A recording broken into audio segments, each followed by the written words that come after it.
Greetings everybody. What I have right here are two date products. This is date sugar and this is date syrup or date molasses.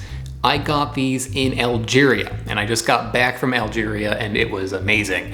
But these are two things that are very common to find there, and there are date stores in Algeria, like brick and mortar date stores where all they sell are dates of varying qualities and ripenesses and everything, and also date products, and these are very common.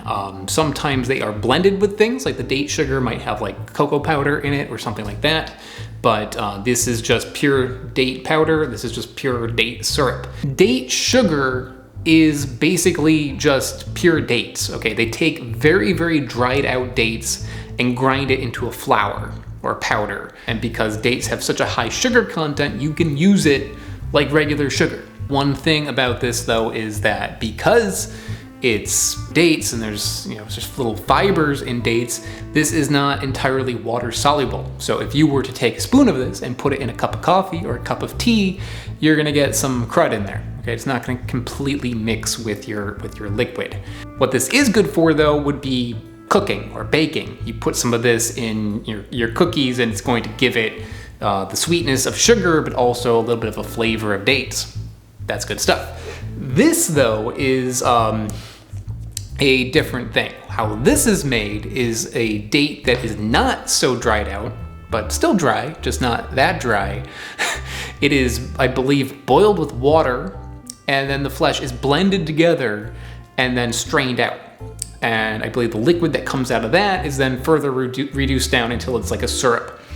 And yeah, one confusing thing about both of these is that these are both made from the fruit of dates, but there is also something known as date palm sugar and date palm molasses, and that's different, okay? That is not coming from the fruit, that is coming from the sap.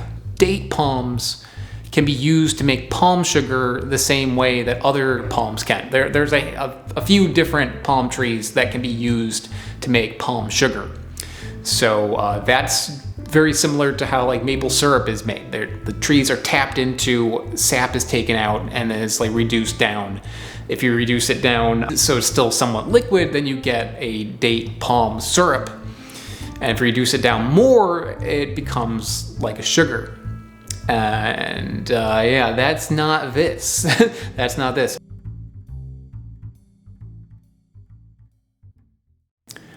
First, let's try the date syrup. This has the consistency kind of like molasses, but a little thinner. But definitely looks like molasses because it's so dark. Let's just try a little spoon of it.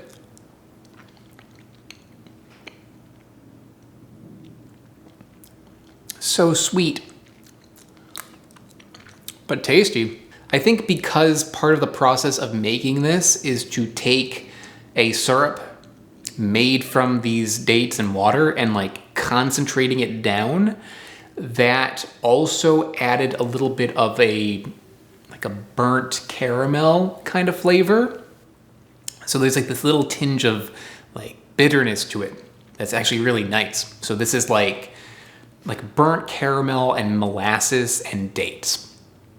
There's a lot of flavor in that. Yeah, I wasn't expecting this to have that much flavor. I figured that this was just going to taste like date flavored syrup, but actually there's more to it than that. I believe you can actually buy this. You can get this at like Whole Foods or like some natural food store or something, probably for way too much money.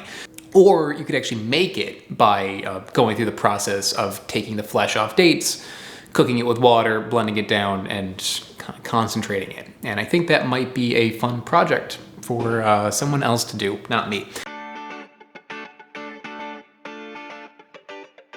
Next, let's talk about date sugar. And I've got some plans for this one. The consistency of this is kind of powdery, or like sandy. So I'm just going to try a little bit. It tastes like dates. It tastes like very, very dry dates, as you would imagine, because it's made from very, very dry dates. In order to test what happens when you use date sugar instead of brown sugar or white sugar, I'm going to make chocolate chip cookies 3 ways. I'm going to make it entirely with white sugar, entirely with brown sugar, and entirely with date sugar. Usually, when you make chocolate chip cookies, it is a combination of white sugar and brown sugar because they both offer something. Brown sugar gives it a little bit of a chewier sort of consistency. White sugar gives it a little bit more of structure, I think. So they're usually like 50-50. Like Toll House cookies are 50-50, but I'm gonna use 100%. And with date sugar, I don't know what's going to happen.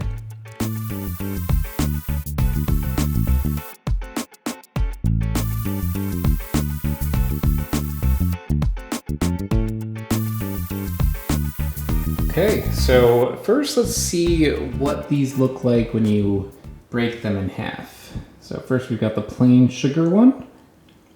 Seems like it's got a little bit of chewiness to it, but it's a little bit dry. I think after a couple days this is probably gonna firm up quite a bit, even though it's a little soft now.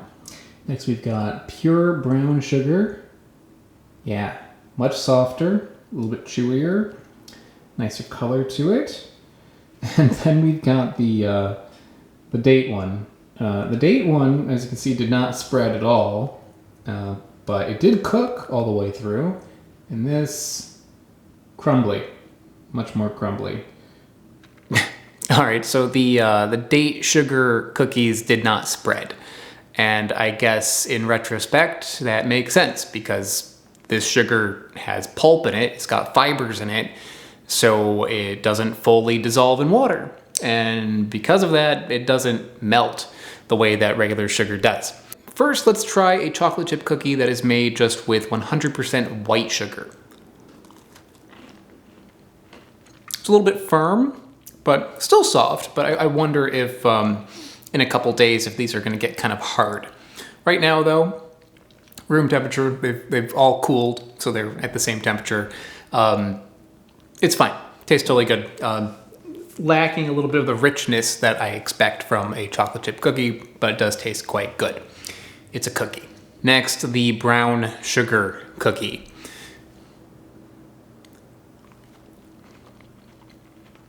The flavor of this is better. You get that little bit of molasses flavor in there.